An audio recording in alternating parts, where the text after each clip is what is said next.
Yeah, I am living the California dream. 8 lanes of highway and no traffic. On my way to the beach. And you know what? This car is okay. When you don't drive it like Michael Schumacher, and you just drive it along the highway and use it as a commuter car for work or play, it's fine. There's nothing wrong with it whatsoever. Straight line stability is dead on. The seats are a little firm but supportive. And it scoots along just well at 80 miles an hour. Of course, you've got that CVT, which I just floored, and now we're at 82 miles an hour. But that's the price you pay when you get 40 mpg on the highway. Living the California dream.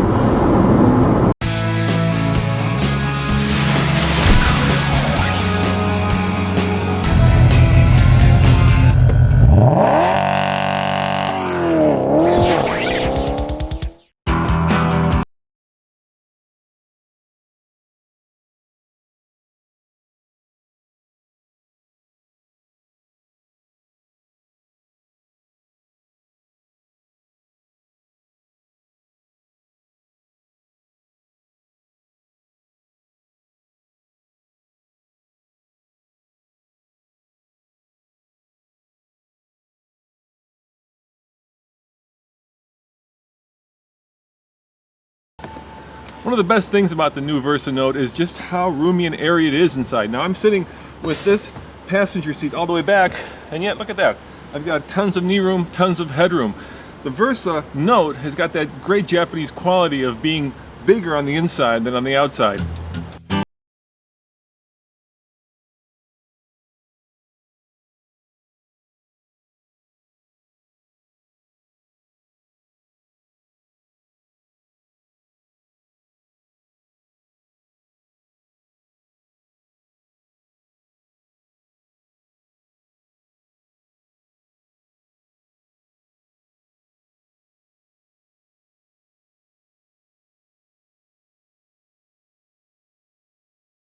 Accepted the styling of the previous generation, but we feel that this vehicle's exterior the energetic design can invoke passion and can make customers, they will have a true sense of pride in ownership. Now, so you're saying it's good looking? Yes. Yes. Yeah, and that's a great feeling.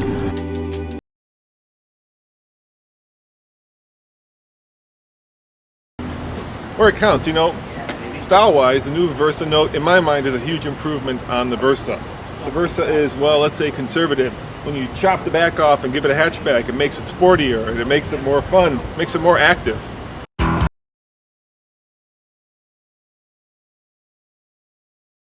Alright, hustling through these Southern California canyons, you really get a better sense of what this car can and cannot do.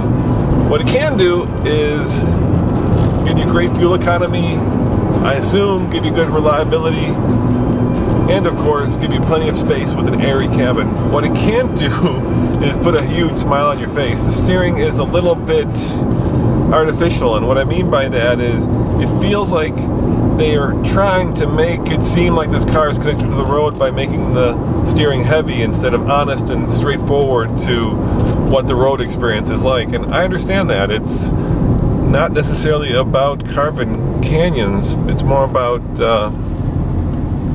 getting to work. And we have another small little clever feature. I'll have you stand there. Okay, show me. We have little notches into our side plastic to push your so they don't bang around. So then when you fold the seat back up, pull it back out, your seat belt was not trapped. And it doesn't bang around if you're not back there. That's nice. It's a really nice feature. Let's face it, the people who are enthusiasts and who are out there looking to really carve canyons are not going to be buying the Note. They're going to be buying the RZ or the Honda Fit, maybe in this category. I think this car will probably be best suited for people who are looking to get a reliable, safe, fuel-efficient car that they're going to use for work or for play. And in that role, it does just well. It has Nissan's second generation CVT, which, well, you know what I think about the CVT. It feels like there's a pillow under your foot and you lose kind of that direct, intimate, mechanical feel with the engine. It has a 1.6 liter engine, Yes. which puts out 109 horsepower. 109 horsepower, 107 pound-feet of torque. 107 pound-feet of And it's made it to a second generation CVT. What makes that different from the previous CVT? The CVT, the huge change and the huge improvement opportunity is that we have the world's first CVT with actually a subplanetary gear system. So that subplanetary gear system gives us kind of like a high-low. So by doing this gearing, the subplanetary gear for high-low, Yep. we're actually able to shrink. We don't need as much range out of just the pure pulleys. So think of it this way, when you're shifting the car yourself, there's a direct and intimate connection between you and the machine. When you have an automatic transmission, that's one step removed. And when you have a CVT, like right now, you almost feel like the car is kind of doing its own thing, you know, trying to get the best fuel economy and not necessarily trying to accelerate as fast as possible, which is what I want the car to do. But once again, if you're looking for a commuter car, that's not going to be an issue. What you're looking for is that big 40 mpg on the highway, and this car has it.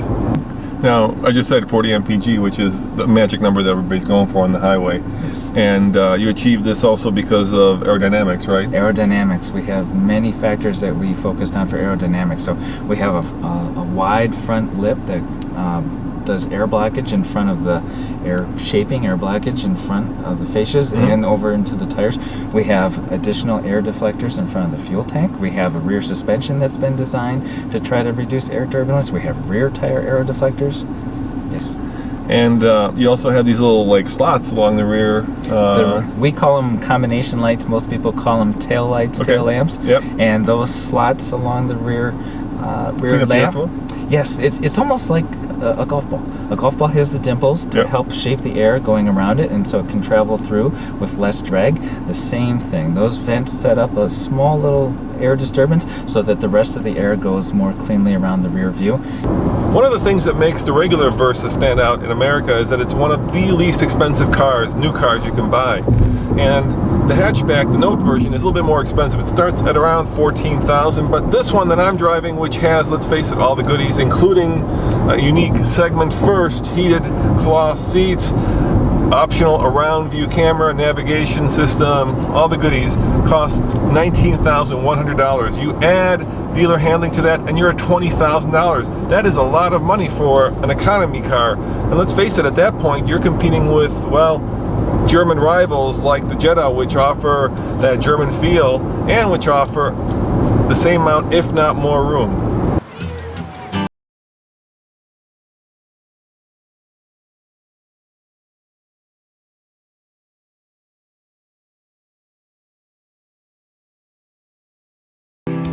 In the rest of the world, you may know this Nissan as the Tiida, T-I-I-D-A.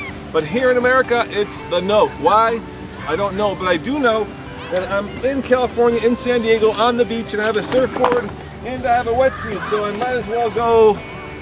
You know what? The thought of me in a wetsuit is like the thought of a bull walrus. So, yeah, I think I'll stick to reviewing cars.